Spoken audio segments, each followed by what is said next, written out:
একদিন এক জঙ্গলে বাস করত এক খরগোশ ও এক কচ্ছপ। খরগোশ ছিল খুব গর্বিত, কারণ সে দৌড়ে খুবই দ্রুত ছিল। সে প্রায় কচ্ছপকে নিয়ে ঠাট্টা করত।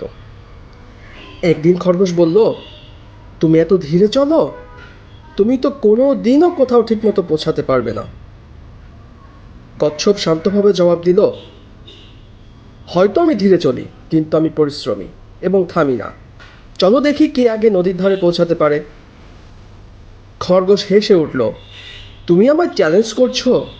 ঠিক আছে, দেখা যাক। তারা একটি দৌড় প্রতিযোগিতার সিদ্ধান্ত নিল। জঙ্গল জুড়ে সব প্রাণী জড়ো হলো দারুণ উত্তেজনায়।